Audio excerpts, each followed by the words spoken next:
கிளந்தானில் போதைப்பொருள் தடுப்பு பிரிவினர் மேற்கொண்ட சோதனையில் 50 லட்சம் ரிங்கிட் மதிப்பிலான போதைப் பொருட்கள் பறிமுதல் செய்யப்பட்டதாக புக்கிட்டமான் போதைப்பொருள் குற்றவியல் புலனாய்வு துறையான JSJN இயக்குனர் டத்தோ மாட் ஜானி முகமது சலாகுடீன் தெரிவித்துள்ளார்.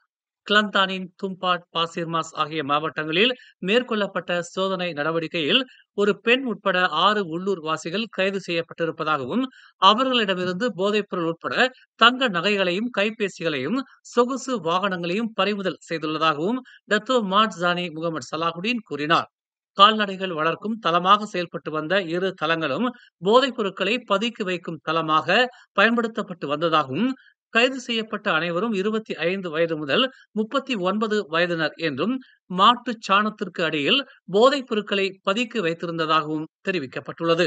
இச்சோதனையின் மூலமாக மொத்தம் 35.4 கிலோகிராம் இடையிலான போதைப் பொருள் பறிமுதல் செய்யப்பட்டிருப்பதாகவும் அவற்றின் மதிப்பு 50 லட்சம் என்றும் பறிமுதல் செய்யப்பட்ட பொருட்களின் மதிப்பு 11 லட்சம் ரிங்கிட் என்றும் கணக்கிடப்பட்டிருப்பதாகவும் தெரிவிக்கப்பட்டுள்ளது. கைது செய்யப்பட்ட அனைவரும் மேலதிக விசாரணைக்காக 7 நாட்கள் தடுப்பு காவலில் வைக்கப்பட்டிருப்பதாகவும் டத்தோ மாட் ஜானி முகமது சலாகுடீன் கூறினார். திரங்கானுவில் சாலை போக்குவரத்து துறை மேற்கொண்ட சிறப்பு அமலாக்க நடவடிக்கையின் போது சீட் பெல்ட் அணிய தவறியதற்காக ஒரு எக்ஸ்பிரஸ் பேருந்து ஓட்டுநர் மற்றும் 3 பயணிகளுக்கு சம்மன் அனுப்பப்பட்டது. ஜூலை 1ஆம் தேதி தொடங்கிய நாடு தழுவிய நடவடிக்கையை அடுத்து எக்ஸ்பிரஸ் மற்றும் சுற்றுலா பேருந்துகளின் ஓட்டுநர்கள் மற்றும் பயணிகளுக்கு சீட் பெல்ட்களை கட்டாயமாக்கும் புதிய உத்தரவுக்கு இணங்க இந்த அதிரடி நடவடிக்கை மேற்கொள்ளப்பட்டு வருகிறது. இந்நடவடிக்கையில் 85 பேருந்துகள் ஆய்வு செய்யப்பட்டதாகவும் 4 மீறல்கள் மட்டுமே கண்டறியப்பட்டதாகவும் திரங்கானு JPJ இயக்குனர் ஜம்ரி சமியோன் தெரிவித்தார். ஓட்டுநர் மற்றும் 3 பயணிகளுக்கு மட்டுமே அபராதம் விதிக்கப்பட்டது என்று அவர் மேலும் கூறினார். விழிப்புணர்வை மேலும் மேம்படுத்த JPJ அடுத்த வாரம் வழக்கறிஞர் அமர்வுக்காக பேருந்து நிறுவனங்களை சந்திக்கும் என்று அவர் அறிவித்தார். பாதுகாப்பு விவகாரத்தில் JPJ சமரசம் செய்யாது என்றும் விதிமுறைகளை புறக்கணிப்பவர்கள் மீது கடுமையான நடவடிக்கை எடுக்கப்படும் என்றும் அவர் எச்சரித்தார். இத்தாலிக்கான 3 நாள் அதிகாரப்பூர்வ பயணத்தின் போது மலேசியா 8.13 பில்லியன் சாத்தியமான முதலீடுகளை பெற்றுள்ளதாக பிரதமர் டதஸ்ரீ அன்வார் இப்ராஹிம் தெரிவித்துள்ளார். பெட்ரோ கெமிக்கல், எந்திரங்கள், உபகரணங்கள், மின்சாரம் மற்றும் மின்னணுவியல், எண்ணெய் மற்றும் எரிவாயு சேவை துறைகளில் சாத்தியமான முதலீடுகள் அமைந்துள்ளதாக அவர் குறிப்பிட்டுள்ளார். தமது பயணத்தின் போது உற்பத்தியில் 23 நிறுவனங்கள், சேவைகளில் 9 நிறுவனங்கள், 5 அரசு நிறுவனங்கள், 2 தொழில் குழுக்கள் மற்றும் 2 வர்த்தக அமைப்புகளின் பிரதிநிதிகளை தாம் சந்தித்ததாக அன்வார் கூறினார். இத்தாலிய பிரதமர் ஜார்ஜியோ மெலோனியுடன் இருதரப்பு சந்திப்பின் போது இரு தலைவர்களும் எரிசக்தி, சூரிய சக்தி, புவி வெப்பம் மற்றும் ஹைட்ரஜன் துறைகளில் ஒத்துழைப்பை வலுப்படுத்த ஒப்புக்கொண்டனர். இதற்கிடையில் மலேசியா தனது தேசிய பாதுகாப்பு திறன்களை வலுப்படுத்த இத்தாலியிடமிருந்து கடல்சார் ரோந்து விமானங்கள், ஹெலிகாப்டர்கள் மற்றும் கடற்படை கப்பல்களை வாங்க திட்டமிட்டுள்ளதாக அன்வார் தெரிவித்தார். மெலோனியின் அழைப்பின் பேரில் அன்வார் கடந்த செவ்வாய்க்கிழமை ரோம் நகருக்கு முதல் அதிகாரப்பூர்வ வருகை தந்தார் என்பது குறிப்பிடத்தக்கது. இஸ்லாமிய அரசு எனப்படும் IS தீவிரவாதம் தொடர்பான வன்முறை சித்தாந்தத்தை அடிப்படையாக கொண்ட தீவிரவாத குழு தங்கள் சித்தாந்தத்தை பரப்பவும், புதிய உறுப்பினர்களை சேர்க்கவும், நிதி திரட்டவும் சமூக ஊடகங்கள் மற்றும் செய்தி பயன்பாடுகளை பயன்படுத்திய நிலையில் தொழிற்சாலைகள், பெட்ரோல் நிலையங்கள் மற்றும் கட்டுமான தளங்களில் பணிபுரியும் வங்க தேசத்தினரை ஆட்சேர்ப்பு செய்வதில் தங்கள் முயற்சிகளை மையப்படுத்தியதாக தேசிய காவல்துறை தலைவர் முகமது காலித் இஸ்மாயில் கூறினார்.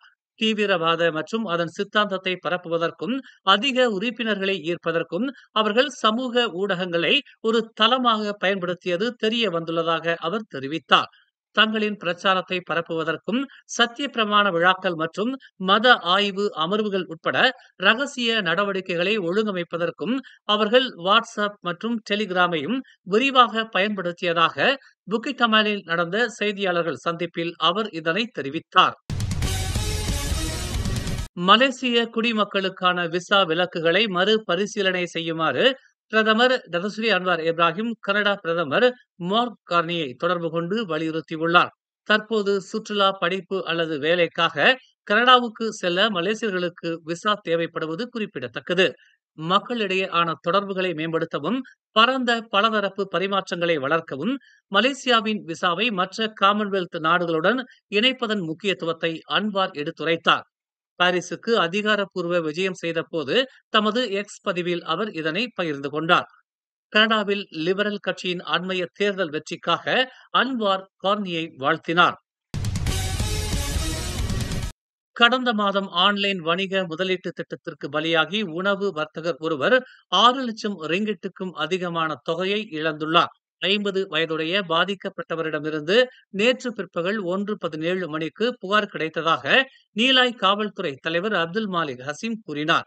ஏப்ரல் 21ஆம் தேதி தமக்கு முதலீட்டு வாய்ப்பை வழங்கிய ஒரு நபருடன் தனக்கு தொடர்பு இருப்பதாக அந்த நபர் கூறினார். ஒரு தொழிலில் முதலீடு செய்ய தொடங்கவும், தனது சொந்த ஆன்லைன் ஸ்டோர் மூலம் பொருட்களை விற்கவும் ஈபே கணக்கை பதிவு செய்யுமாறு தமக்கு அறிவுறுத்தப்பட்டதாக அவர் தெரிவித்தார். பின்னர் பாதிக்கப்பட்டவர் 19 வெவ்வேறு வங்கி கணக்குகளுக்கு நிதியை மாற்றினார்.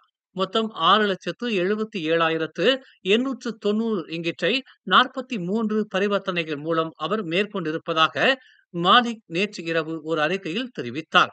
பாதிக்கப்பட்டவர் தனது லாபத்தையும் ஆரம்ப கட்ட மூலதனத்தையும் திரும்ப பெற முடியாத பின்னரே தாம் மோசடி செய்யப்பட்டதை உணர்ந்ததாக மாலிக் கூறினார். மேலும் செய்திகளை தெரிந்து கொள்ள தமிழ் மலர் நாளிதழை பாருங்கள். உடனுக்குடன் செய்திகளை தெரிந்து கொள்ள தமிழ் மலர் இணையதளம், தமிழ் மலர் செயலி மற்றும் மலர் டிவி யூடியூப் சேனலை வலம் வாருங்கள். எங்களோடு இணைந்திருக்க மலர் டிவியை பதிவு செய்து கொள்ளுங்கள். உறவுகள் மகிழ்ந்திட விருப்பம் மற்றும் பகிர்வு சேவையை சொடுக்கிடுங்கள்.